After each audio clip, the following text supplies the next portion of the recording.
and report them because there be some scammers, and we don't like the scammers. But welcome in, everybody.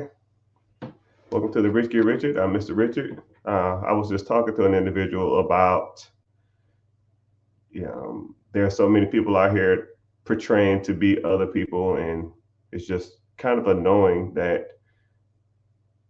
you get messages and bombarded with other people proclaiming to be you and all other kind of stuff. So, be cognizant or be aware that there are scammers out here, and that goes for any account. You can be a just a regular influencer, you can be a rapper, you can be a celebrity, and what people will do is they will imitate those pages. And I've even seen some pages that I have almost as many followers than I do. And it's kind of crazy that I can't even get a fake. I can't not fake account. I can't get a secondary account because every spelling of my name is already taken. Every type of profile that I wanted to make doesn't even say my name on it. I can't even get it because so many scammers out there, and I just have to block them. So if you ever get any messages from me saying invest in this, send me some money, do this, do that, it ain't me. I don't need to send you no text messages. I'll DM people or I'll message back to you, but I'll never ask you to send me money on an app. All right. Only thing I do, if anybody wanted to reach out or anybody want to learn anything about me or anything, anybody wanted to learn more about the process, is I do a free webinar. And in the webinar, it's me live.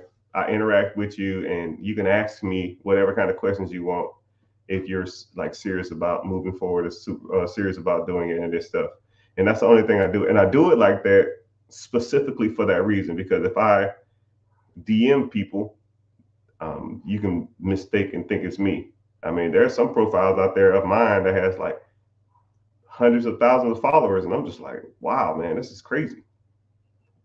I hope that I never um, I hope that anyone never gets anything, um, being a victim of circumstance. Even though I've come across people that people have money had been taken from them, and I almost feel bad. I can't do nothing about it though. I can't just, okay, cool. Someone took $300, $400 from you, or something like that, or $500.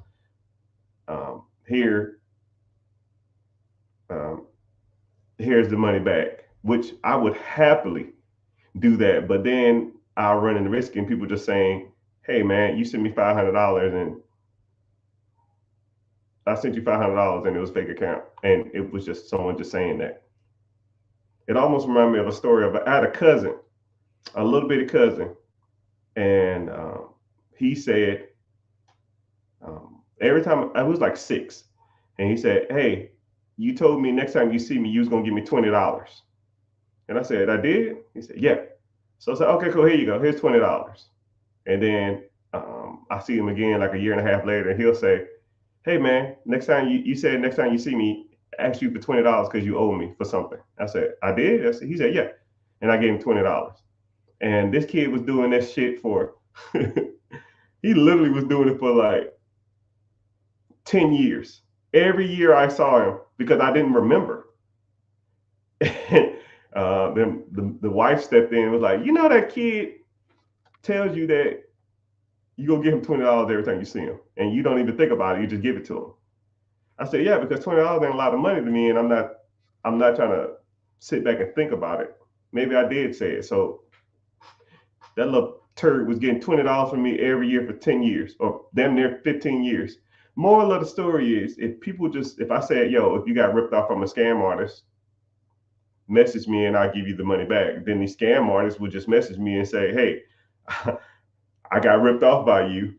Give me money. And that's what I don't want to do. So, I mean, it's just part of it. But yeah, welcome in everybody. So if you fell victim or someone's messaged you on social media, it's not me.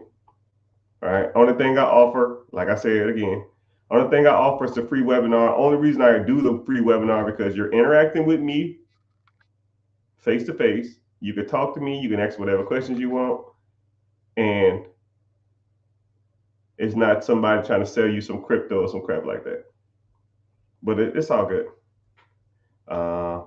Someone said, I'll make this Q&A real quick. Normally I give you some mindset stuff to start us off, but first person in the chat is talking about how do I flip $500? So I said, oh, okay, cool. Let's flip $500. And I want you to think about it like this. If I had to reset my life, if I had to start over from scratch and I didn't have any money, how would I do it? Because $500 comically is not a lot of money. So you almost got to see it as no money. So what would I do if I had to try to make money right now? Someone said scratch off. That ain't it. So this is what I would do. I would take all the time I had that I wasn't devoted to my job, because you're more likely to have a job. I would take everything I have and I would devote it towards making more money. So let's break that down. Let's say you go in at 8 in the morning, you get up at 7, you got to be there at 8, you get off at 3:30 or something. I don't know, say 4. You get home at 5. You wind down for a little bit, you take a shower. That puts you at about 5:30. 5:30 to 9:30-ish, 10 o'clock, that's when you need to start making more money. That's your time to devote towards any and everything that can make more money. So you say $500, you can buy a pressure washer. You can buy window cleaning supplies. Hell, you can buy a car detailing kit and you can start car detailing on the side. I have a good friend of mine who wanted to start making extra money. He bought a car detailing kit and he charges, a good car detailer is going to charge you $300 to $400. So what he does is, to get his name out there, he just charges $100 or like $75. And if you have 2 cars, he'll charge, $1.25 or something like that. And let's say if he takes 2 hours to clean a car, and it's gonna take him 3 hours, maybe 3.5 hours to clean 2 cars. That's $150 for 3 hours of work. That, in theory, is $50 an hour. Now, if you make $50 an hour, then I'm not talking to you. But most people don't make $50 an hour. And if you can make $50 a day, $50 an hour for 3 hours of your day, 2 or 3 times a week, that's some good money. Now you take that money and you start putting it to work. You start investing it. Because I see a lot of people that get into like side hustles or get into all this other kind of stuff, and they don't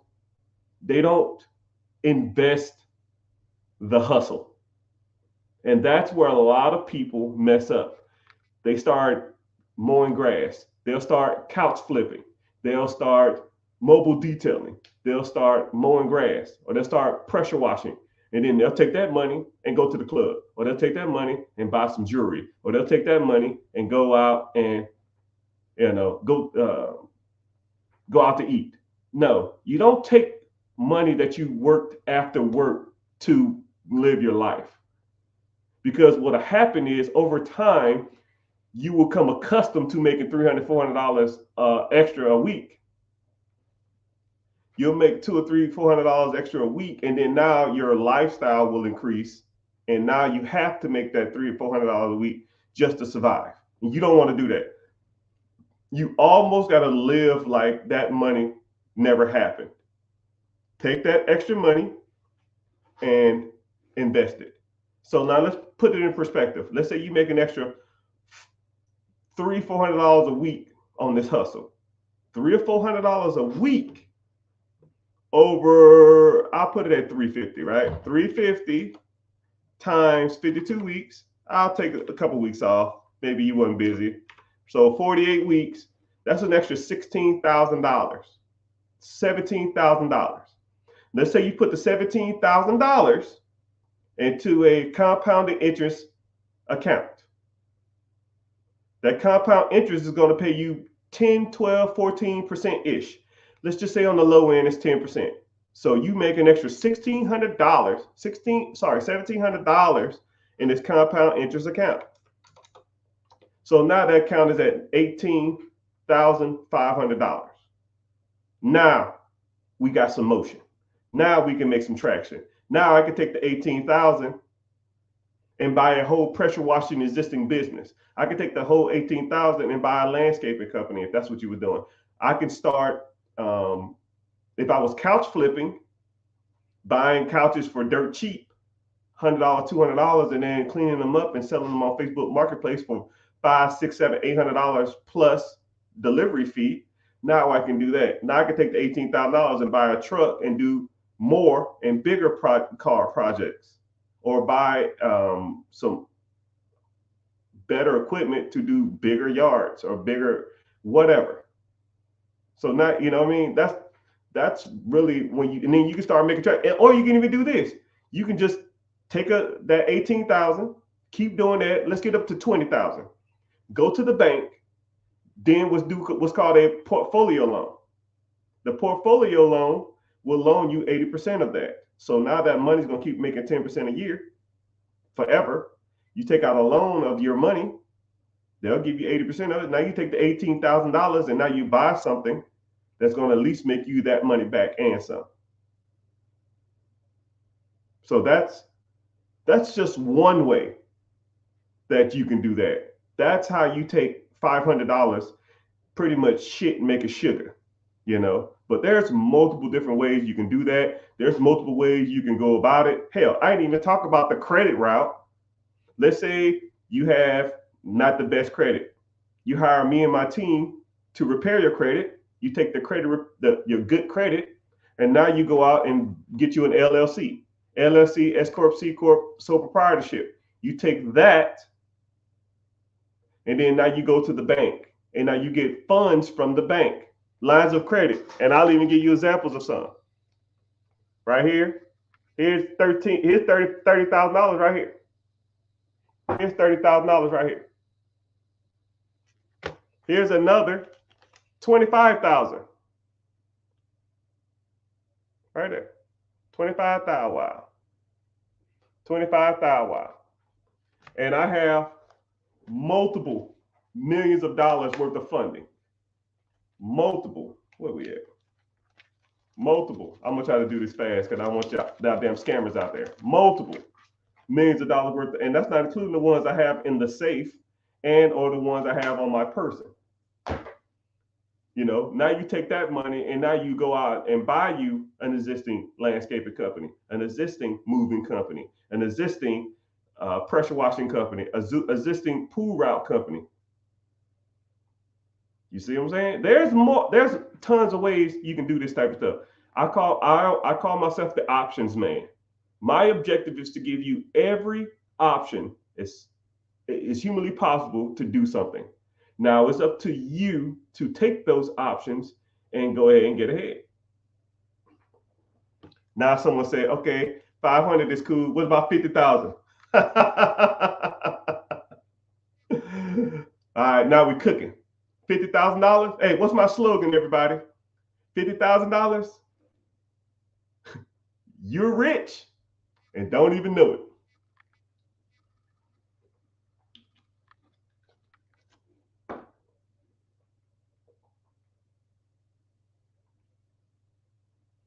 Somebody said $50,000. So this is what you can do. You rich and don't even know it. Yep. What you can do is, let's say you have $50,000. You can put 10% down, or even 5% or 2.5% down on an existing business. Let's say the business is 10% down. You do 10% of 50,000, which would be a $500,000 business. Let's say that business is generating, I don't know, 200,000 a year in cash flow to you. So we're going to keep the math simple. So $200,000. The loan, you're going to finance $450,000, right? You put $500,000 loan, you put $50,000 down, you're going to finance $450,000. $450,000 over 10 years at 10% interest will be about a payment of $50,000 a year. Tracking? Simple math. $400,000 at 10% interest. $450,000 is $45,000. 10%. That's $490,000. $495,000. $495,000 divided by 10 is a payment of $49,500. I'll round up. $50,000 a year. Tracking? Simple. Your business or opportunity that you purchase brings in $200,000 a year of income to you. 200,000 minus the $50,000 in payments you owe to the government or the SBA or the financial institution who gave you the small business loan. So now your $200,000 cash flow is reduced 50,000. So now you have $150,000 left. However, you want your money out of that deal now. Take your $50,000 out of that deal. So you have $150 left. Now you have a $50,000 expense, whether you took out a line of credit, whether you took out a HELOC, a home equity line of credit, a refinance, or you took a loan from your brother, whether you put it on a business line of credit, a business credit card. I don't give a damn how you got that money. Don't make me no difference. You make 50,000, you make 150,000. The payment was 50,000. Your down payment is another 50. So now after that, you have an extra $100,000 of cash flow. And there are some things that you can do to reduce your taxable income because you don't have to pay taxes on that $100,000. But putting down $50,000 in a year from now, making $100,000 ain't a bad trade. So now you take, now you're in year two. Year two, you don't have to pay back the $50,000. Wow. You've already paid yourself back. You got your money already out the deal. You know, so now the $200,000 come in if the projections are the same. $200,000 minus your $50,000 to the financial institution. Now you make $150,000 a year. $150,000 a year in cash flow over 12 months breaks down to about $12,500 a year. So who couldn't live off $12,000 a month? Could you live off $12,000 a month? Most people can live off $12,000 a month. And if you bought an absentee business, meaning that you didn't even got to be there, you will get a check every year, every month for $12,000, $500 on average for as long as you own that business. And a lot of people say, well, I'm going to take the $12,000 and pay it off. No. Screw the debt. I got $500,000 to the bank, or I owe $500,000 to the financial institution. No, that ain't it. That ain't the play. Don't pay off the debt early. Keep the debt as long as you can, because the debt makes you money. And paying it off is you actually lose money paying off the debt. Somebody said, what about overhead and expenses? That's why we learn, my guy. That's why we learn the difference between cash flow, gross, net, seller discretionary earnings, profit, P&L, year to date, and tax returns. But I didn't really want to go into complex deep dive, but I already factored it in. But if you want to learn more about deep diving into certain businesses and certain entities and learning about overhead, expenses, employees, taxes, all that other kind of stuff, I have a free class that we talk about this stuff, and I talk about this stuff to a whole bunch of different type of people who like learning about this type of stuff. Link in the bio, join the free class, Wednesday, 9 p.m. EST. But that's a good question. But of course we factor that in. Why wouldn't I factor in bills?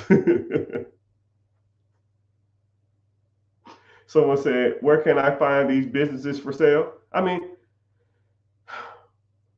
you can find businesses for sale anywhere. You can Google businesses, your state for sale. And a ton of different websites will come up. Looking for businesses is not hard. It's almost like saying, where do I find someone to date? I mean, you can go to dating sites, you can go to the club, you can go to the bar. But if you meet set individuals and you have nothing to say, nothing to offer, you can't dress worth a damn, and you look a mess, what's the point? You have to know what you're looking for in order to get what you want. You just looking at random businesses and messaging business owners and messaging brokers and messaging individuals in these sectors, you're just wasting everybody's time. If I was homeless with a busted up t-shirt, rotten teeth, nappy hair, and I go to the club and start hitting on girls, you are going to get dissed every chance you get because these girls don't want you. Business owners and business brokers, when they get messages from people who don't know what they're talking about, they automatically just shun them out the window. I'll even give you a quick example. When I or anybody who knows me or anybody who I teach, if I message you, like if people message me or contact me and their business, if they're messaging me acquiring about a business and they're messaging me from a .com, Gmail, Yahoo Mail, Ymail, MSN Mail, I already know this person is not a professional. Just think about that. Now, how many offer? Let's say you Google a business for sale in your area. Let's say it's a Dunkin' Donuts or some shit. Who knows? Whatever the hell you want to buy, and you message him. My name is Hot Lips 55 at Yahoo. They're not going to take you serious. Not even close. And then what do you ask for? What do you ask these people for? Hey, I see you have a business for sale. Yes, I do. Let's say if you get past the screening, which a lot of them will screen you, because I know, because I deal with these people all day long. Let's say you get past the screening, they're in a good mood. What do you ask for? Hey, is this for sale? Yes. Can I can I buy it? Yeah, you got the money? No. I thought you was gonna like try to work something out. No, you come to me. You're acquiring about it to me. What do you ask me what you want from the business? And I can even break down multiple things you can say on those conversations. What are you even asking for? And let's say, hey, okay, cool. You don't know what you're talking about, but I'll send you all the information anyways, right? Do you know how to read all the business docs? Do you know the difference between SED, P&L, seller discretionary earnings, freaking cash flow, gross revenue, business expenses, tax returns? I mean, do you even know what any of that stuff means? You're just looking at a whole bunch of numbers. You're wasting everybody's time. You have to know what you're talking about. Even if you get past everything else, then you don't even know what a good deal is. I'll even ask you this question because when I get a new mentee or I get a person, I'll always ask this question. I'll ask you 3 random questions. Let's see how well y'all do. I ask, as soon as I meet people, I got a question. I got 10 questions I ask them. I ask them these 10 questions. And every question is worth 10 points. 10, 20, 30, 40, 50, 60, 70, 80, 90, 100 points. A 77 question out of 10, you pass. 8 out of 10, you're doing good. 9 out of 10, you're stellar. 10 out of 10, you're a genius. When I tell you this, the highest score I've ever gotten when I ask people, when I initially meet them about owning a business, the highest I ever got was a 40. Sometimes 50. Because you think you know what you're talking about, but you ain't got a clue. Someone said, what's my favorite color? Black. I wear some duration. I'm kind of getting out of it now, but I always wear some duration of black or gray or white every day of my life.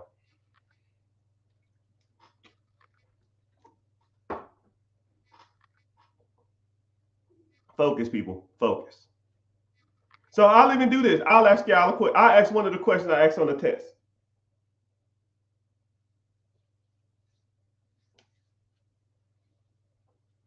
I'm gonna think of a good one.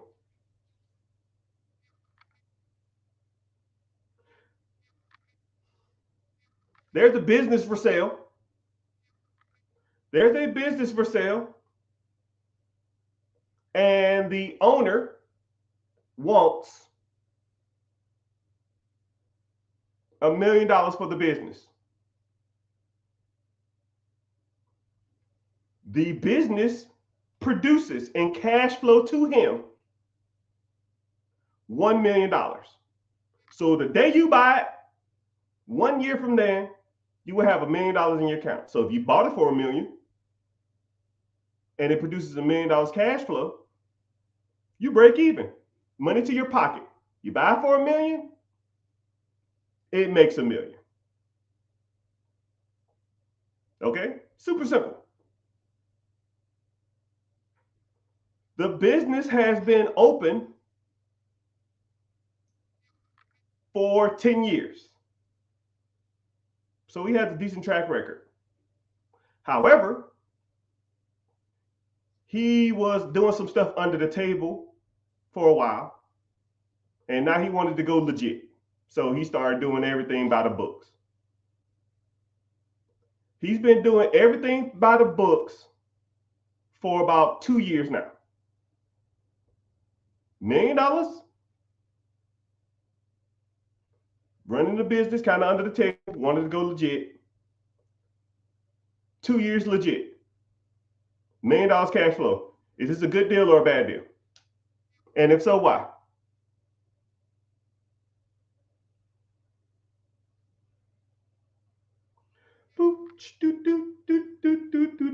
Someone said, do I have classes that teach it? Yeah, click the link in the bio, join the free class.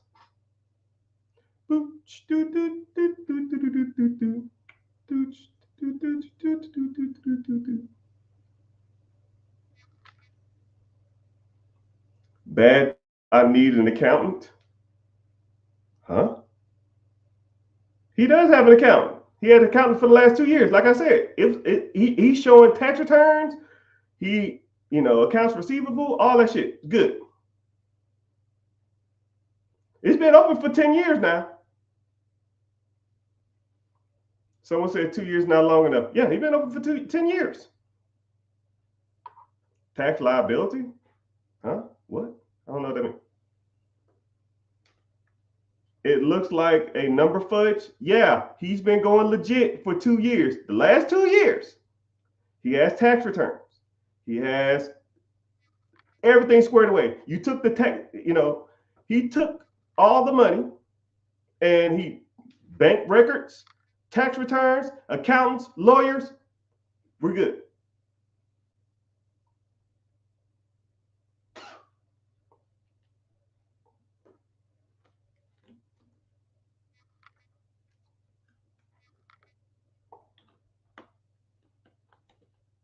I'm guessing no, because of the tax returns ain't 100%. No. He went legit. He's been legit for the last 2 years. Tax returns are good. Lawyers are good. Everything's good. The taxes will still be on him.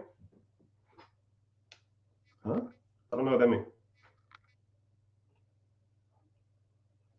Only 2 years legit.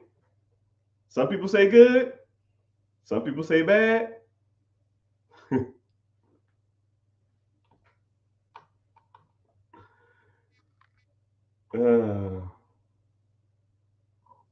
Someone said, I'll take that deal. I'm single with no kids. Yeah, you make your money back. You make your money back in a year. So even if you did buy it and it don't work out, you already got your money back out of it in a year.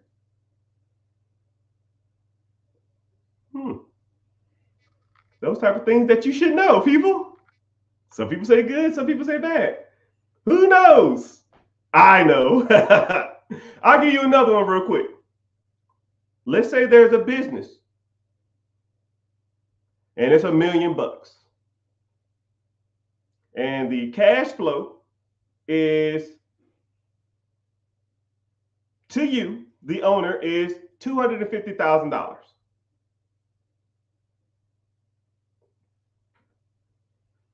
The business been open for 10 years. Everything legit. Taxes check out. Lawyers check out. You buy for $1 million. It produces $250,000. You get a 25% rate of return on your funds. Everybody winning. 25%. You can't get that in the stock market. You can't get that on a high yield savings account.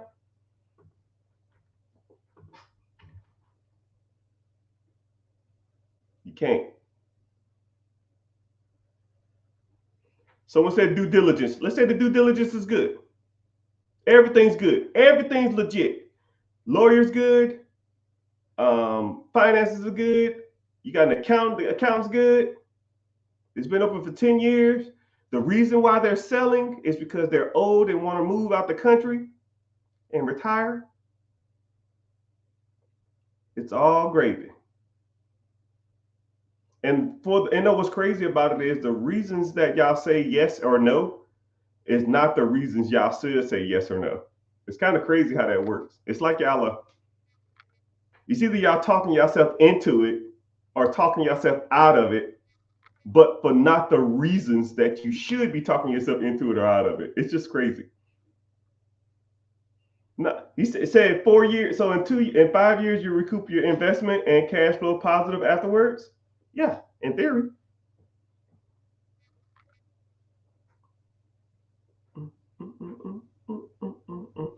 The answer is, I give you the answer to both of them. So question one, there's a business that is for sale for $1 million and it produces $1 million worth of income to you. Earnings before interest and depreciation? No, man. Like, you doing EBITDA and stuff? No. We're not doing no EBITDA stuff. Like, you're overthinking it, right? Surface level questions. This is surface level. Don't overthink this. He talking about some EBITDA, which is the calculations of earnings before depreciation, taxes, amortization, and appreciation. Dude, bro, no, we ain't talking about that. Which is good.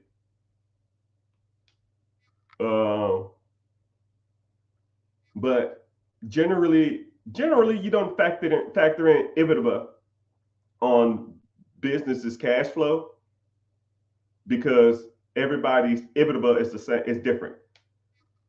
If I took all my income and reinvested back into the business, of course my EBITDA would be different if I took out a draw or I paid myself a salary or I paid myself as an employee. So EBITDA is irrelevant to a lot of these scenarios. But that's a good point though.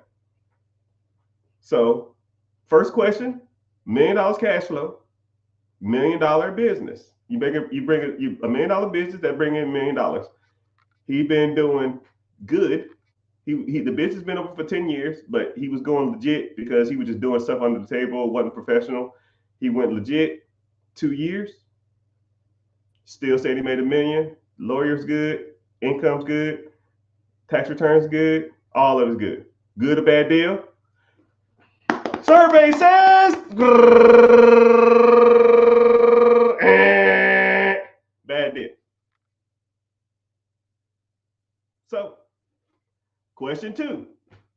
So if you say good or bad deal, for whatever reason, it's only a 50-50 shot. I mean, it's a guessing game. It's 50-50. It's either good or bad. But the reasons why you said it's bad, nobody said the reasons why it's bad. Nobody said the reason why it's bad. So next question. Preguntas, question. Number 2, $1 million business for $200,000. $1 million business that produces $250,000 cash flow or 25% rate of returns. Somebody said because of management fees. No. See, get into class. You got to learn, brother. I'm going to break this down first before we even get finished. Whenever you're making money in a business, everybody gets paid first. Your managers, your employees, your staff, your lighting, your cable, your electricity, your rent. Everybody makes money first. What's left is yours. And if you don't have enough money for everybody to go around, then you don't eat. That's why you need to learn this stuff, people. So when people say stuff like, what about a management fee? Yeah, managers get paid first. Employee is a manager. They get paid first. Rent gets paid first. Payroll, insurance, cable, water, electricity, they get paid first. That's why you have to learn this stuff, because some people out there will make $1 million and then pay themselves every month. And then they won't have enough money to go around after the fact. So you can't do that. That is illegal. You want to go to jail or you want to go home? Can't do that. So maybe I need to clear that up. But those are the type of things you're gonna learn. You learn that people get paid first. Then everyone gets paid first, then you get paid last. But what's good about that is everything that's left is yours. Word. Next question. The business is worth $1 million. It brings in, I don't know, $2 million in gross. Your profit is $250, which is 25% return. So after 4 years, 250, 250, 250, 250, you get all your money back. You make all your money back in 4 years. Is this a bad deal? Real quick, just pop in real quick. Say yes or no. Good deal, bad deal. Right? Some people say good deals. Some people say bad deals. Some people say no. Some people say yes. Survey says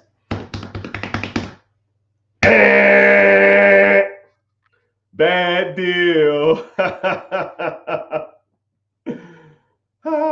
And that's why you learn from people. That's why you have to learn how to evaluate a business. So if you got both of those right, congratulations. You guessed right because, it's just someone said, damn. But did you get both right? Did you get both wrong? Did you get one wrong? Did you get one right? I mean, I don't know. Some people, and then what's crazy is a lot of people will get questions right, but they don't know why they got them right. Some people will get the questions wrong, but someone said I got both wrong. Yeah. Don't feel bad. Nobody passes. It's like the Kobayashi. Uh-oh. Who even knows what that is? So, if you were a Star Trek nerd, whenever you become the captain of a ship, they give you what's called a test called the Kobayashi, because Kobayashi is the person who wrote the test. Even though they say Spock did it, but that's a nerd. That's wrong. A person named Kobayashi designed the test for you to fail. And they don't want to see how bad you fail, because you're going to fail it. The objective of the Kobayashi test is to see how you react and how you think and how you process stuff. So when I ask people the 10 questions or the 5 questions, whatever I want to give you, depending on how much time I got, it's a Kobayashi.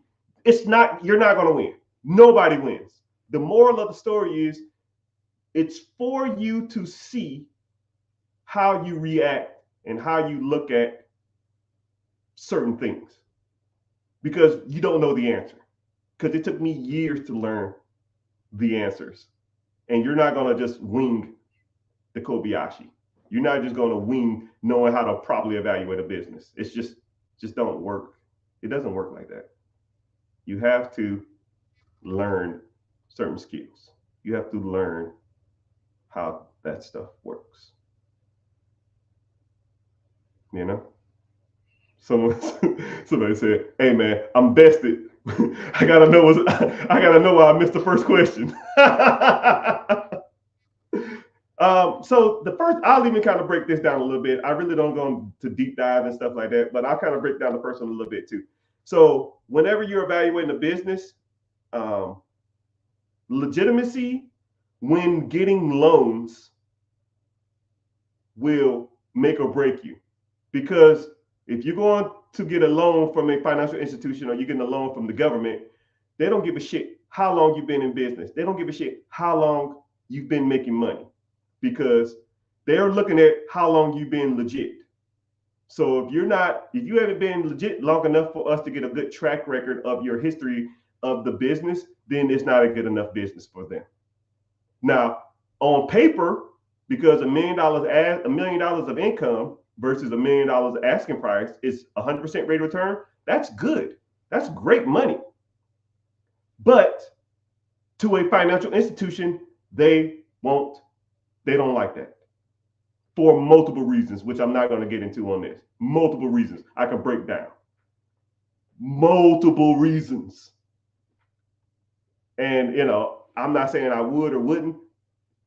There's things that you need to learn about longevity and legitimacy when it comes to those type of entities. Regardless of, even if it was legit for 2 years, shit, what was it doing the first 10 years? If they was making that kind of money, why didn't they go legit? What are they hiding? I don't know. What if they was damn bankrupt and they fucking scheming money some other kind of way? I don't know. And the government doesn't know either. And the government, financial institutions, the SBA, Small Business Administration, whoever's loaning you this money, microloan, SBA 7A, 504, SBA Express, those institutions do not play that shit. Especially once you start getting in bed with like national banks and stuff like that, because they're going to have to underwrite that stuff. And they're going to say, yo, this shit's been open for 2 years. Oh, no, he said 10 years. No, the papers will say 2 years. I don't give a shit what he or she said. He could say 1,000 years. I started this shit during the last crusade of Joan of Arc. I don't give a shit. I'm looking at the paperwork. It says 2 years. So that's what we base it off of. Okay? But I'll give you that one. Well, there's a little more to that too. Just note that it's not good. But if you want to take that deal, then that's on you. But you couldn't do it through a government entity or a financial institution. Say word. Someone says, if someone's career involves a lot of negotiation and evaluation of corporate deals, are those skills transferable to buying a business? Yeah. Because if you're negotiating corporate sales, you can negotiate selling of a business. And then the bad part about it is, if you have that kind of skill set, you could almost, if you can negotiate corporate leases and corporate takeovers and all that kind of stuff like that, you can negotiate a lot of other stuff. Just being good at negotiating on any level is good at helping you buy stuff that makes money. Real estate, businesses, side hustles, ATMs, you could just use those and transfer that to that type of stuff. But that's a good question. Will it make you more or less successful? Execution makes you more successful. I've seen people who had no skills be successful, and I've seen people with all the skills in the world not be successful. Difference between people with no skills and the difference between success to me and non-successful is execution. That's the difference. I rather I give you the best analogy in the world. Say if I sat here for 5 hours and talked to you about how to swim. After 5 hours, I said, okay, cool. Let's get in the water. The one guy who has no skill at swimming, go run and jump in the water. Don't even hesitate. Just jumps in the water. And then the person who used to swim as a kid a lot, but then kind of forgot how to swim, sitting there talking about, what's the temperature like in the water? How cold is it? So how do I tread again? Could you go over that lesson again? Could you do this? What about this? What about that? While the other guy is already in the water, treading, trying to float, asking questions in the trenches.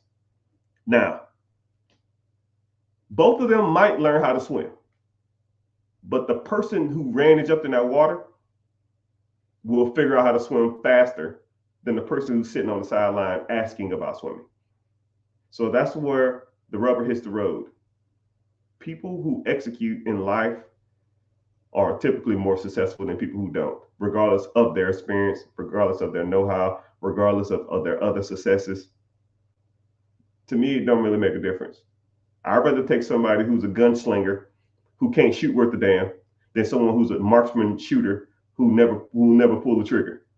Man, that's a good analogy. God dang, that was good. Put that on a t-shirt.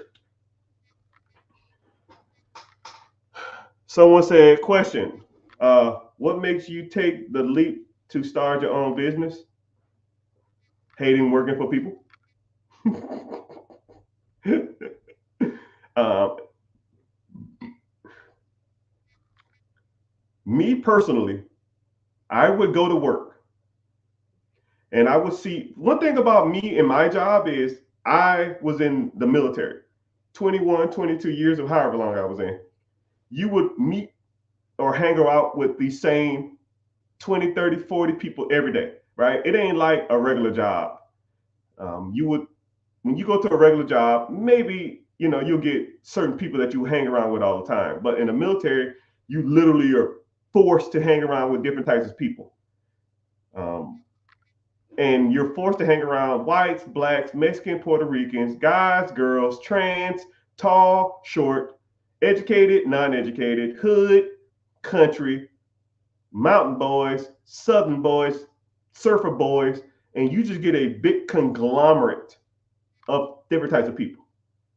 And whenever you hang out with those type of people for a long period of time, because we're stuck in ditches, we're stuck in cars or vehicles waiting for, I don't know, important people to shoot, stuck out in the middle of the 3 a.m. working on an aircraft, just sitting there under the, we're just sitting there doing nothing. And you meet and interact with multiple different types of people all day long. And I've done like security guard duty, and I'll just be sitting in the truck watching a gate that no one comes to for 12 hours with a random person. And you just sit there. That shit gets boring. So you just start talking to them. You start interacting with them. You learn their quirks. You learn where they're from. You learn about their family history. You just learn everything. And I've noticed when I started doing that, after like 5, 6, 7, 8 years of doing that, I noticed that a lot of people was like oblivious to life, and a lot of people had no real like drive or goal. I would meet people that had 20 years in the military and they say they're going to retire in a year or something like that. And I say, so what do you want to do? I don't know, man. I guess get another job. It's like, so what the fuck you been doing for 20 years?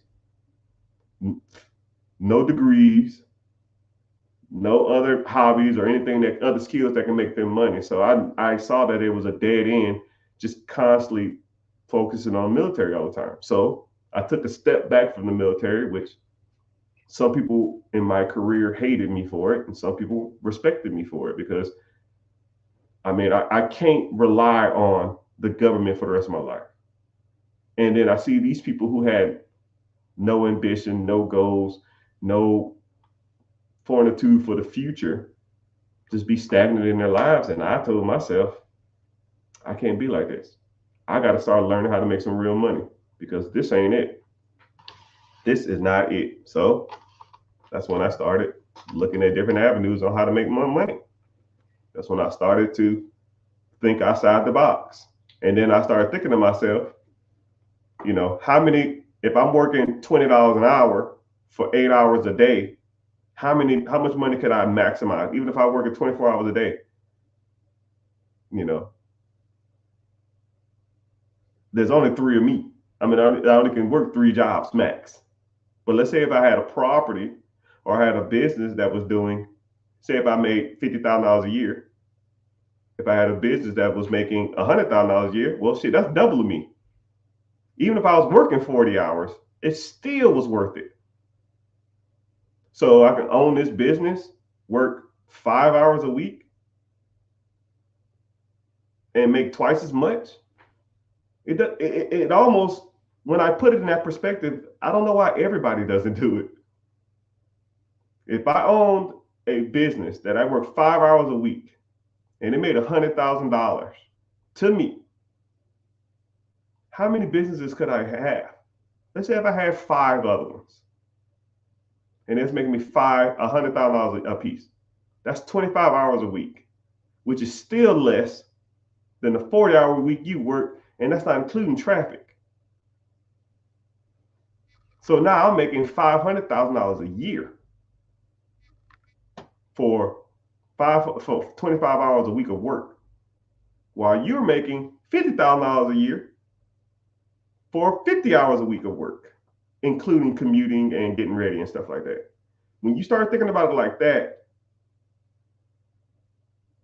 it's almost a no-brainer. I hate the term no-brainers, but it's to the point where you should want to do some of this stuff. You should want to go out here and get more money. You should want to go out here and try to buy real estate or buy businesses or start a side business or start a side hustle or buy whatever, right? Start investing, because there's only one you. And when you're 67 years old, you're not trying to be still working, which every time I see it, it's so sad. I go to McDonald's and the cashier is like 70 years old, or they have like the person cleaning the lobby, they're 70 years old. Or I see a guy sweeping outside, he's 65 or something. You think he or she wants to be cleaning tables at 60 years old, 70 years old? Do you want to be cleaning at 70 years old? Hell, my body hurts and I'm in my 40s. I stand up real fast, I'm lightheaded. Shit, my hips hurt for the first 20 minutes of my day. For like the first 2 hours of my day, my hips hurt. Imagine when I'm 65, 75. No one ain't trying to be walking around and working and slaving at those 70 years old. You know what I mean? I want you to think about that. Whenever you're out, eating out, hanging out with your friends, living a great life, making it rain at the club, buying some new jewelry, buying some new drip, signing for this new damn car, I want you to think to yourself, is what I'm buying or doing right now worth me working in my 60s? Is what I'm doing right now, what I'm buying, my Netflix, my hair, my nails, my clothes, me eating out, me going to the Bahamas, me going on vacations, me going to the club, me getting new jewelry, me getting grills, me getting Mac Daddy haircuts, is that worth to you to be working in your 70s? Well, I might not live to 70. Okay, fuck it. What if you do? Because I always get the ignorant people that'll say, well, I won't live to be that long. You never know. You here now? And with that mentality, you won't live that long. Because you can't think to yourself, man, I'm going to die young. That's a loser's mentality. My goal is to be 100, right? A functioning 100, right? Not like a Joe Biden 100. I ain't trying to be doing this. I'm trying to be cognitive or aware of my surroundings, still functioning as an adult, So I want you to think about it like that. I want you to think about it like, do you want to be working in your latter years of your life? Your hip, your back, your thighs, your fingers, your eyes hurt, you're tired at 20s or in your 30s, in your 40s. That shit hurts now. Imagine when you're 60 and still got to wake up at 5 in the morning. Still got to fight traffic. Still got to be listening to a younger coworker or a younger boss who don't know shit about their job. You think it's cool now? Or you think it sucks now? Wait till you're damn 70, 60, still working. Or having to live with your kids, for your kids to support you because you made bad decisions when you was in your 20s, 30s, and 40s.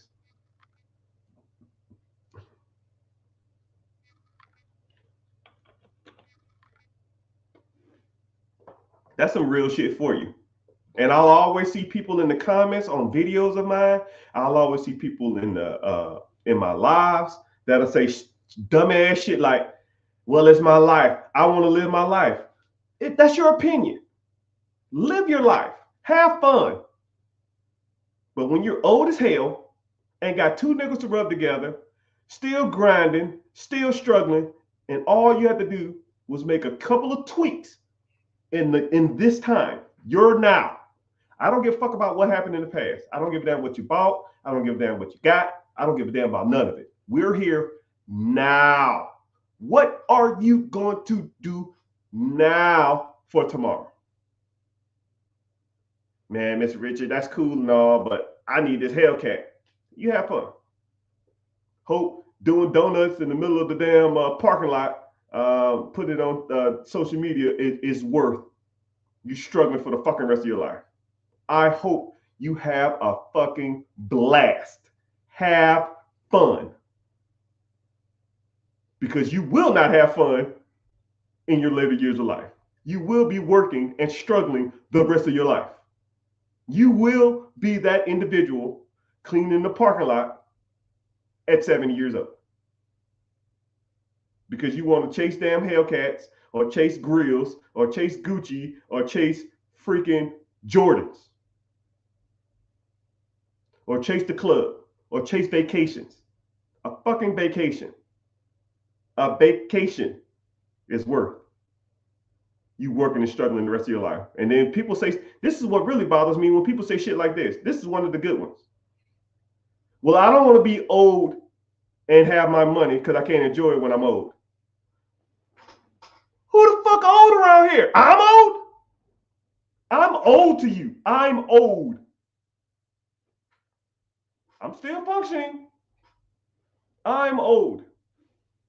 Yeah, because when I go out to vacations, real vacations, not the Bahamas or a cruise to Jamaica. That's not a vacation.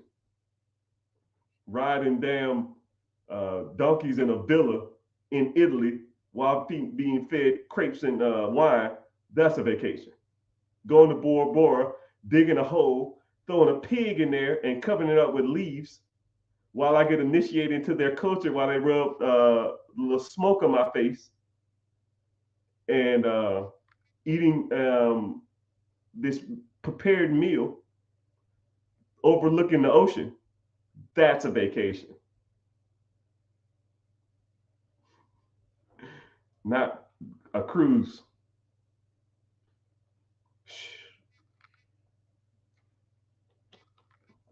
Hey, how you doing, sir? How you doing, everybody? Ma'am, sir. Cool. Come in. Welcome in.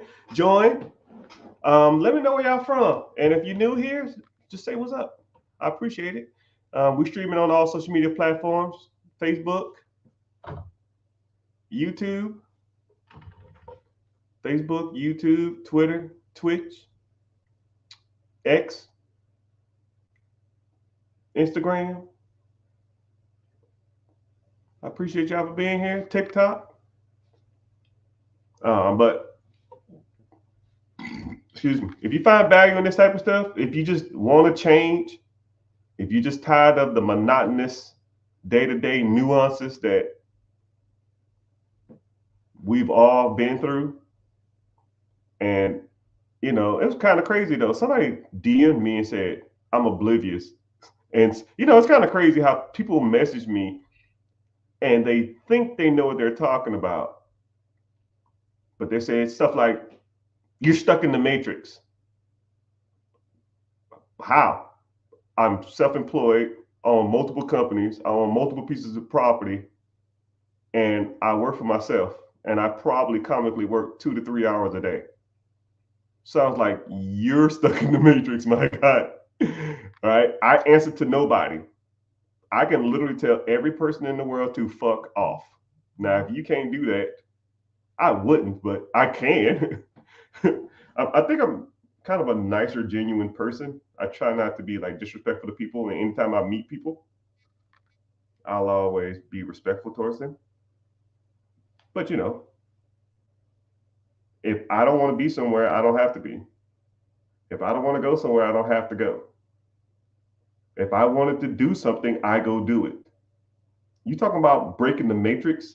You talking about a level of freedom that people would damn near kill for. Like that's a level of freedom that I have now. If I want to go to Greece coming up soon, cool. My boy coming into town and want to do all the theme parks, cool. We don't wait in lines. Disney, Universal Studios, Volcano Bay, Busch Gardens, whatever we want to eat, we eat. Whatever we want to ride, we ride. And we don't wait in lines. We show up at 9, we're out by 1 because we skip all the lines. Because I don't want to be there no longer than I got to be. That's the type of freedom that I want. And I'm not, when I swipe my card, I don't think about, man, what card should I swipe? Because I don't know how much money is on there. I almost have to remind myself to review my accounts. That's the kind of money that you should want. I have to go on because my kids' Spotify account and their YouTube and their PlayStation accounts are connected to my credit cards or my debit cards, whatever you want to call it. So I got to go in there every 2 weeks to make sure these kids ain't damn spent $400 on Minecraft or something like that. That's why I review my accounts, just to make sure that everything is on the up and up. But I almost couldn't spend the money I make, right? I can go out and get any car I want. I can live wherever I want. I can travel wherever I want to. I've been around the world and I can't find my babe. Not bragging. It's just I'm trying to talk to you from a position of where I was to where I am. When I joined the military, I was making $1,000 a month 20 years ago. I was making $1,000 a month. You couldn't pay me $1,000 an hour now to do whatever you tell me to do.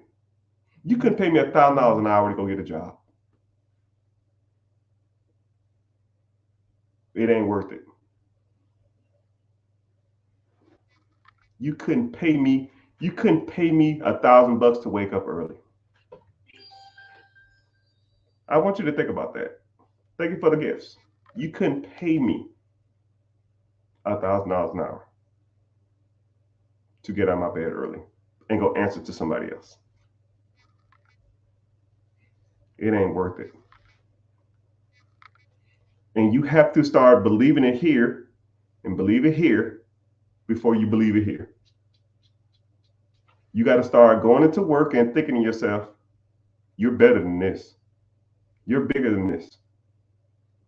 If you feel like you're the smartest person at your job, if you feel like, I'm not going to say people are beneath you, but you ever feel like this company won't run without me? Your boss don't know what the hell's going on. I'm surrounded by, for lack of a better term, idiots. Except that one person that's cool, but you don't want to hang with them outside of work. If you felt like that ever, you felt like I felt the last 15 years of my life.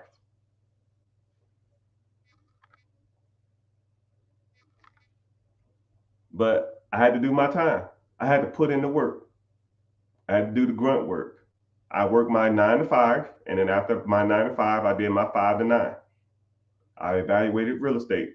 I bought businesses. I bought real estate. I did side hustles. I couch flipped. I free cycled. All of this stuff that I tell you that you can do, I can teach you. But you got to take the first step, people. You got to want it.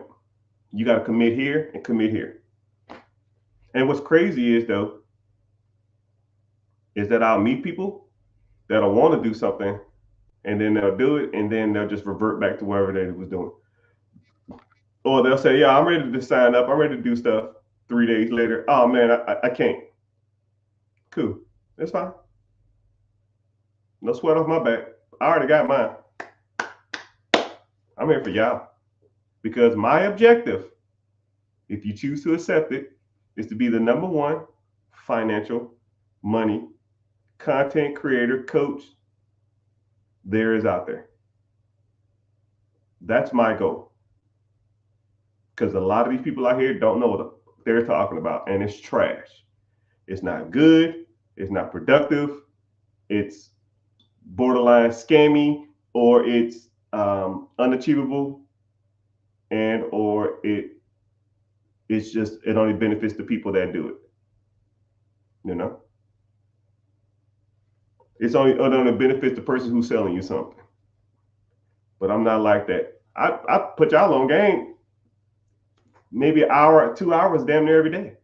I mean, what's crazy is I'll meet people that are like watch me for like 6, 7, 8 months, and they'll be like, "Yo, you finally convinced me to like want to move forward." You know, but one person at a time, people. One person at a time. But I can't accomplish my goal without putting myself out there and letting the world know that I'm here to offer better. And I do get people that'll message me and say, "You're an idiot. You don't know shit. You're broke as hell. What the fuck do you know?" That's fine. That's your opinion, right? Some people think LeBron James is not the greatest basketball player of all time. I don't know what game you watching. It is what it is. I mean, even the greatest person in the world has haters. Who's the most liked person in the world? I don't know. Tom Hanks. He got haters. Morgan Freeman. He has haters. Samuel Jackson. Somebody hates Samuel Jackson. Who's the most? So let's do that. I'm just curious. Who do you feel? Mickey Mouse. Somebody hates Disney. That's crazy. Somebody in this world hates Disney. Somebody hates Chick-fil-A. Think about it. Somebody doesn't like Chick-fil-A. Somebody hates Denzel Washington. Who? Just come on, start naming some stuff. Name some things that everybody should like. Keanu Reeves. I think Keanu Reeves was voted the most liked person in the world. Somebody hates Keanu Reeves. Someone hates the way he acts. Someone hates the way he looks. Someone hates the way he walks. Someone hates the way he talks. Whatever. Someone hates waking up. If you want to talk about non-physical things, some people hate breathing. I hate being broke. I hate paying bills, right? I hate anything that takes money out of my pocket. You know, I hate any of that stuff. Somebody said, someone hates Care Bears. Someone hates, I met a person who don't like Marvel movies. How you don't like Captain America? I mean, you hate Iron Man? Someone hates Spider-Man. Someone hates Superman. Superman almost represents goodness in all human beings. He is the embodiment of goodness. Someone hates him. Someone hates Barack Obama. Somebody hates Barack Obama. Somebody hates Trump. Somebody hates Kamala Harris. Somebody hates Joe Biden. Somebody hates Putin. Well, some of the people are not the best of people, but somebody hates the Pope. The Pope, the freaking leader of the Catholic Church, has to ride around in a bulletproof car. Someone hates the Cookie Monster. Someone hates Big Bird. Someone hates Michael Jordan. Man, it's crazy. It's crazy, right? So, in theory, somebody hates me. And I can deal with that because I know where I am in my life. I'm comfortable with my life and I'm comfortable with who I am. But my objective is to change everybody's mind or to get you to at least think to yourself, what you are doing isn't right and you need to be taught better from somebody who's done it. It ain't even got to be me, as long as it's somebody. And you can't continue to go through your life doing the same thing you're doing now, thinking that you're going to get ahead, because it never does. You will never get ahead doing the same shit you're doing. Credit card debt, buying cars, taking your little 2-week vacation and going out of town, or going on a cruise or the Bahamas or something like that, buying Jordan shoes, Gucci, all that kind of stuff like that. It ain't gonna work, my guy. It ain't worked for you the last 5, 6, 7, 10 years, 15 years. It ain't gonna work for the next 15 years. You're not gonna get ahead. Can't get ahead buying junk that doesn't appreciate or give you value. Doesn't work that way. And if you don't listen to anything I say, just listen to that. It will not or do not work. Okay? All right, enough mindset stuff. I can talk about mindset stuff all day long. I can literally just beat you out to death on mindset stuff. I think I'm probably one of the better, especially freestyle. Like, I have no script. I'm looking at 4 screens. Like 5, technically. I'm just, speaking from the heart. And the same speech I give you, I give myself every day. When I look in the mirror and I'm brushing my teeth, or I'm cutting my hair, or I'm shaving, or I'm in the shower. I beat myself up more than I beat up y'all, so don't even feel bad. Someone said, okay, so cool, let's get to some questions. Before we get started, commercial break. If you watch it from social media, anywhere, I appreciate you. Tap on the screen if you're on TikTok for 15 seconds, get the likes up. If you're watching from anywhere, I have a free class coming up Wednesday at 9 p.m. EST. Eastern Standard Time, for those who don't understand what I'm saying. 9 p.m. EST, Eastern Standard Time, because I'm on the East Coast. What side? Anyways, 9 p.m. Eastern Standard Time on Wednesday. If you want to sign up, the link in the bio, or just go to therichgetricher.com, or just go to Instagram and follow the link, or TikTok and follow the link. Sign up. I don't sell your information. I just give you a notification that the class is going to start. And after that, you come through, you come through. If you don't, I don't care. It don't make a difference to me. I already got mine. But we do talk about different stuff. And you're interested, let's go. If not, thanks for hanging out. Someone said even hate on Jesus. Yeah. Somebody hates Jesus. It's crazy. It's nasty work out there, man. It's nasty work. I can understand Justin Bieber or something, or even P. Diddy or something. I give you that, but some people shouldn't have no hate, especially people who try to spread goodness throughout the world. Mother Teresa has haters. Someone hates the Mona Lisa. It is considered the most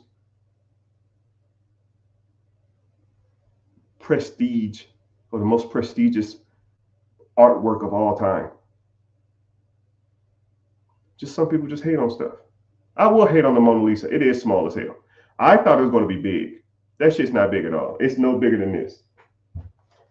It's probably like this big. I thought it was huge. That shit little as hell. On that regard, I will hate on it, but it's not. I can respect what it is and respect the value of it, at least.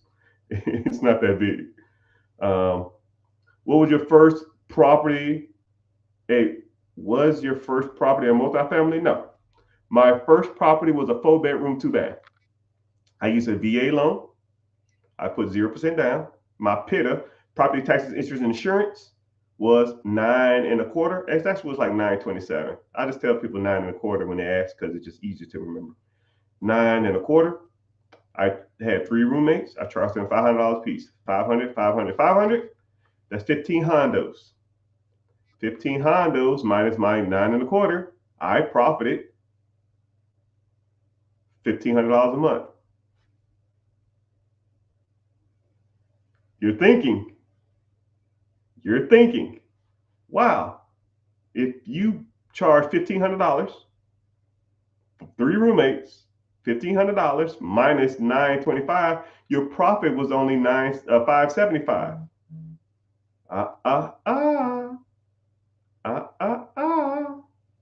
Some people would take the 575 and live off of it.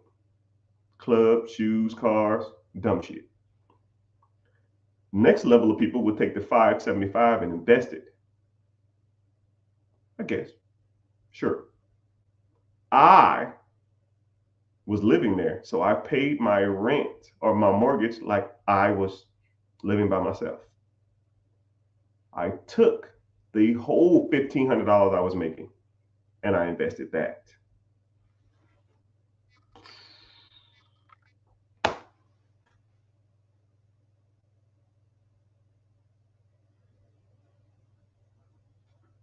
That's how I did it. And then I took $1,500 and I saved it every month. $1,500, month one. $3,000, $4,500, $6,000, $7,500. $7,500 in 5 months, I could put 5% or 10% down on a $7,500 house. I did it once. I do it twice. Bought my next property. I think I bought it in like, I want to say like month 8 or something like that. I don't remember. It was a long time ago. This was literally like 2008, 9-ish. I don't remember. 7, 8, 9. I don't remember. If I had $1 million to put on, I'll say 2008. I deployed to Iraq. I deployed to Bahrain, 07. I deployed to Iraq. No, shit. I deployed to Bahrain, 6. I deployed to Qatar, 7. I deployed to Iraq, 8, 9. I bought my first property. No, because I got sick. I got black lung in Iraq, and I already had the house. So between 2008 and 2009 is when I bought my first house. When I got back from Qatar, I bought my first house, and I was deployed. So I was stacking that money too. If that's relevant. Thank you for your service. No, thank you for your support. Berkey!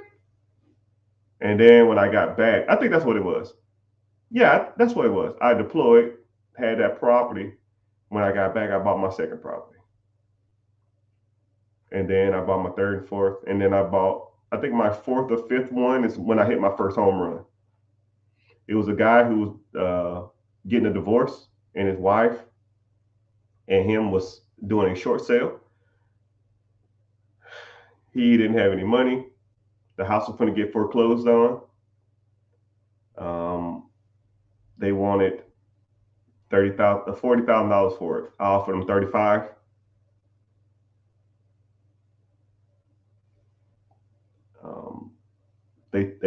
They came back and said 40, and I fixed the roof. I said 35, and you fixed the roof, but it was kind of the same thing. So we'll just say it was 40 grand. That was about what it was. I bought it for 30 grand, put, I don't know, 10, 15%, I don't know what, down. I owed 32,000. I fixed it up. I put another $15,000 into it. So I was all in like 20 grand or something, 20, 25 grand. So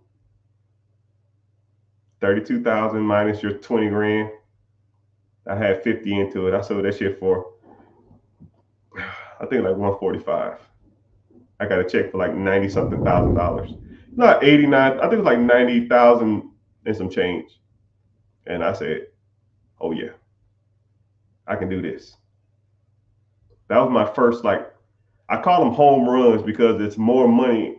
A home run to me is more money you can make in a year. So when I hit a home run, that means that I can't work a year and make this kind of money. All right. Average American makes $56,000 a year. Actually, it's 54,000, but I think it just went up to 56. I don't know. It was 55. The average American makes $55,000 a year. So if I can do a real estate deal or a business deal that makes me more than $55,000 a year, it's a home run, right? The biggest deal I've ever done was 300 and something. So I'll let you know I'm not here fucking around. biggest deal I've ever done was a little over 300, and it was a 6-hour deal. You do the math on that.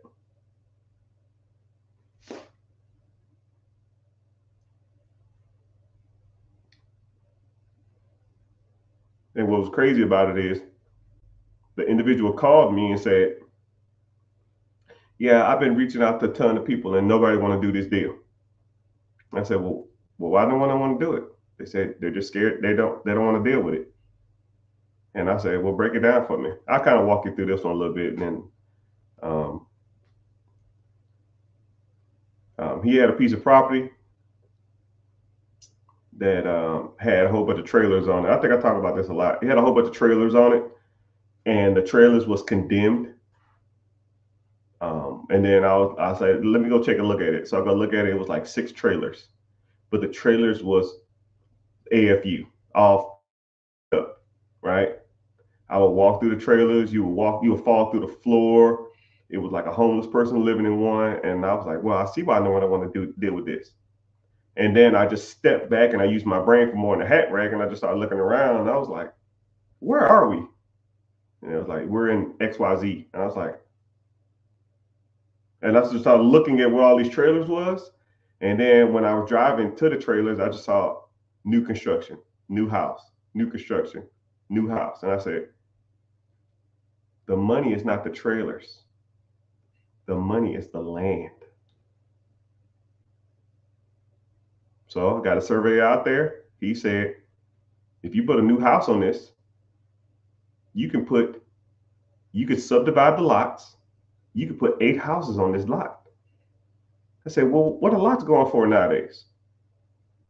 He said, lots are going for, I don't know, $75,000 to $100,000 a piece. And I said, well, that's not clear. They're cleared lots though. There's nothing on it. So this would be a little cheaper because you got to clear the lots. You'd already had electricity, water, cable, and stuff ran to it. So if I had 8 lots at $60,000 a piece, that's $480,000 worth of land. I called the individual and I said, hey, yo, what do you want for this? He said, give me 100 grand, you can have it.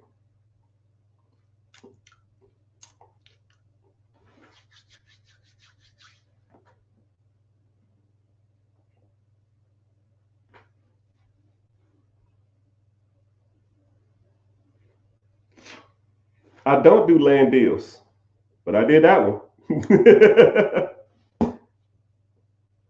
But one thing about land deals that I do like and don't like, if you could take the property and shake it to an investor, cool. If it's in a desirable area, cool. Don't buy land and hold on it for years. That ain't a good deal.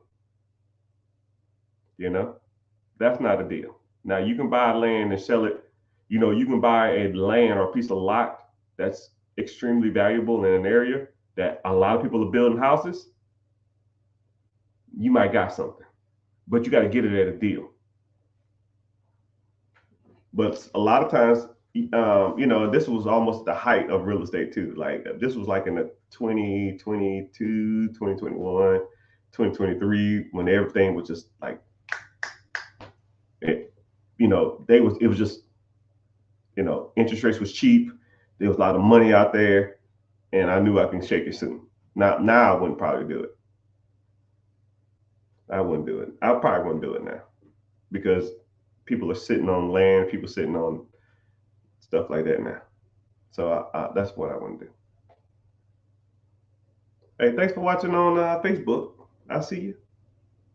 Even though no one ever was on Facebook. How you on TikTok and then you shoot up the damn Facebook and then you hop on Twitter and then you be on YouTube? Like, man, you hopping all over the damn place. I just see your name popping up in all these random spots. Like, bing, bing, bing, bing, bing, bing, bing.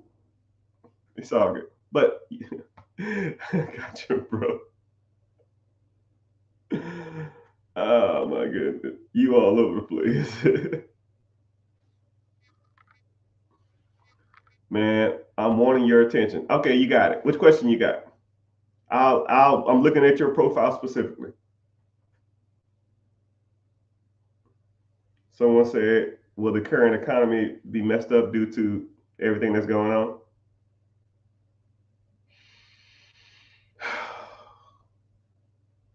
Depends on how long it is. Depends on how long it is.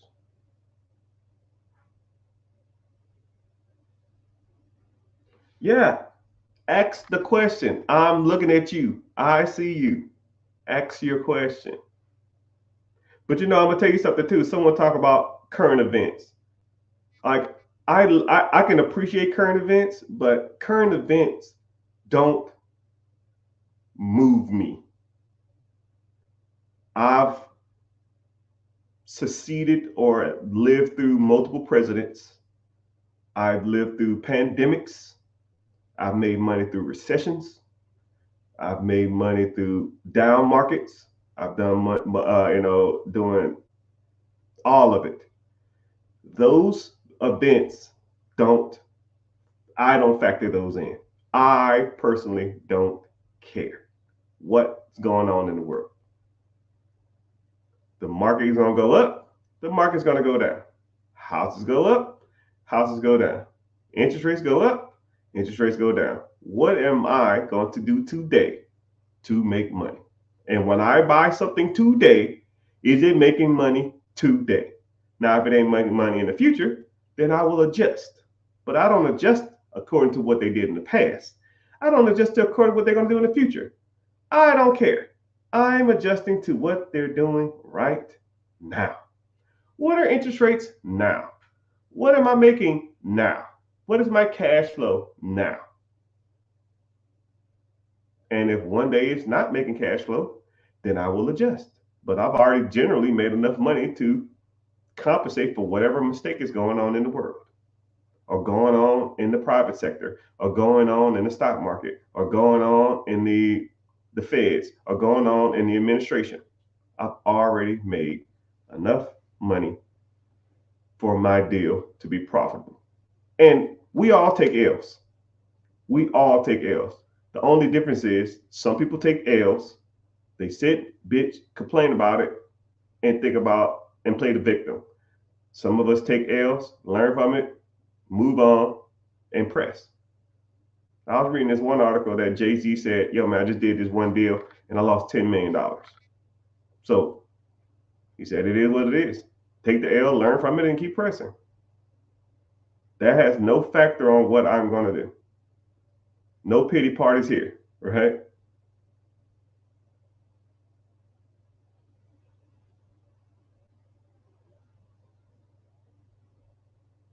Someone said, is it chaptered on your business or is it chaptered as an individual? Is what categorized or chaptered as a business? I don't know what I mean. Oh, does your bankruptcy work on an individual with the business? How does a bankruptcy work? Depending on the setup of the bankruptcy. Oh, the bankruptcy question. Depends on how your business is structured. First of all, bankruptcies are for businesses. Never file bankruptcy in your personal name. You never need to. Second of all, the S Corp, C Corps, if you do them right, the bankruptcy will fall on the business. If you have an LLC, limited liability company, whenever you file bankruptcy, because you're doing a Schedule C or you're adding some of that income is on your personal books, some of those debts that are acquired, you can be liable for. Just depends on your business structure. That's why you learn, right? But I don't know. That's like a hypothetical question. But if you're doing it right, you shouldn't be filing no damn bankruptcy anyways. You know, I don't know why anybody filed bankruptcy unless the company is in turmoil or you are in turmoil and you don't even need bankruptcy for that. Just need to know what you're doing.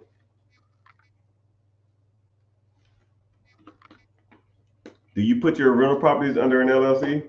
You should, or an S Corp or a C Corp. However you want to structure it. But you should have it in some kind of entity.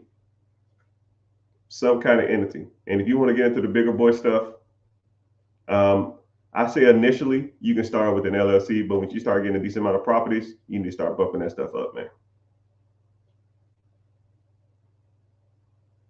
Oh, you just look. Hey, look at you, man. He hopping all over the damn place. I was on Twitter, then on YouTube, then I'm on Facebook, now I'm on. Oh my goodness.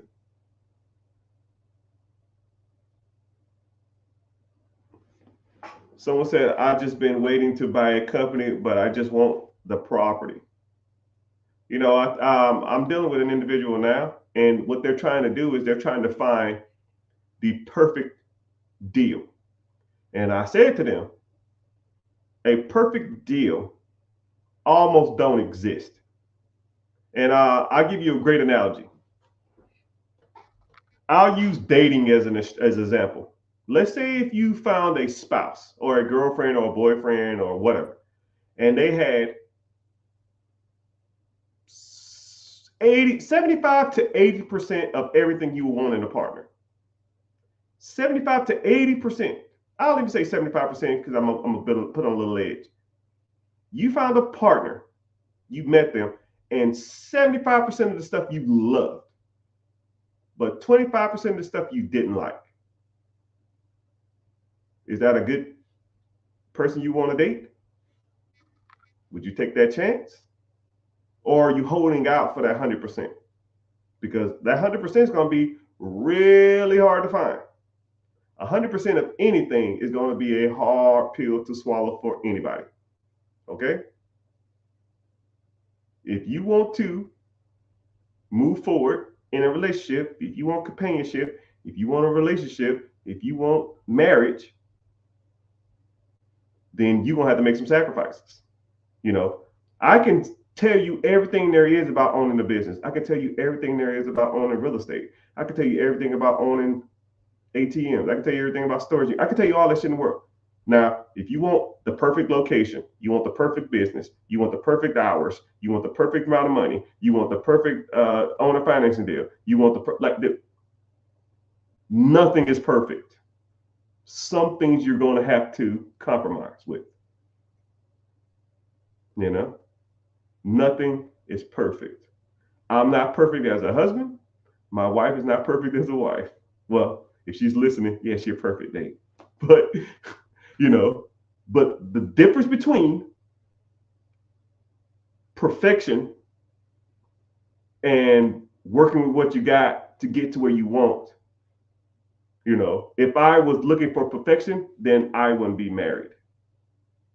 If I was looking for creme de la creme, then nobody will be married. They can have a lot of attributes that you find attractive, but nobody is perfect. You might be perfect for each other, but nobody's perfect. And you're not perfect either. You probably pass gas when you sleep. You probably snore. You probably smell weird sometimes. You probably tell horrible jokes. You probably walk weird. You probably get moody when you're sleepy. You probably eat crap. You probably don't work out. You probably gonna gain weight when you're married. You're not perfect. But the difference between, like I said before, people who are successful and people who are not is execution.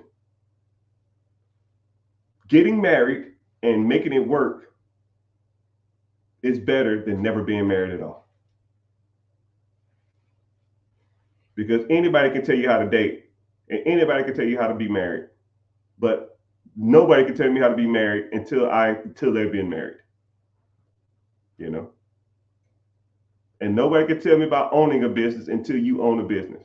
You can analyze deals all day long. You can look at businesses all day long. You can look at properties all day long.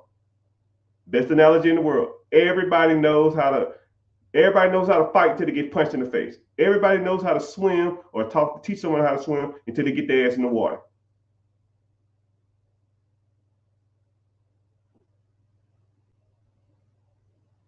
You got to get in the water, people.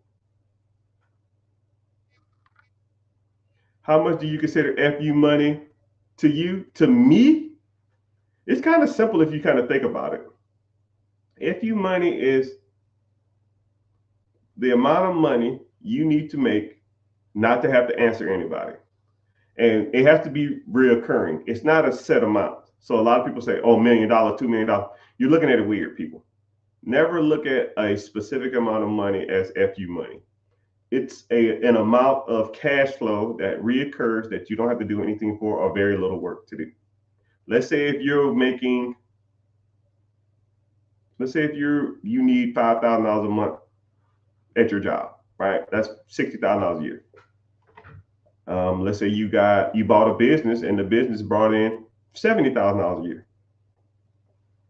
$70,000 a year of cash flow to you in your pocket, by definition, is FU money, because you don't need to work for no one else. You are telling the world, screw you, I am self-employed, right? You might not go to like a major restaurant and tell them screw you, or go to like a plane charter and tell them screw you, right? It's a limited screw you money or FU money, but it still is FU money. But now if you want to start talking about going to places and, going to the best restaurants in the world, flying all over the world, having the best house in the world, having the best cars in the world, then that dynamic or that metric is almost contingent upon what you want. If you want a Lambo, factor in the Lambo. You want a house on the beach, factor that in. You want $10,000 of spending and close a month of a budget, factor that in. Whenever you come up with that number, how much is a Lamborghini payment? $3,000 a month. Cool. What other car you want? I want a Range Rover. Cool. How much the payment? $2,000. So now you're at 5. What's your house payment? $10K. Cool. Now you're at $15K. How much money you need to live? I need another $5,000 of living expenses. Cool. That's $20,000. What else? You can do it with that? Cool. $20,000 a month breaks down to $250,000 a year. Now you need to buy a business that produces $250,000 a year. It's about as simple as it gets, people.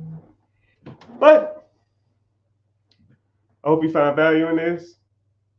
Hope you learned something.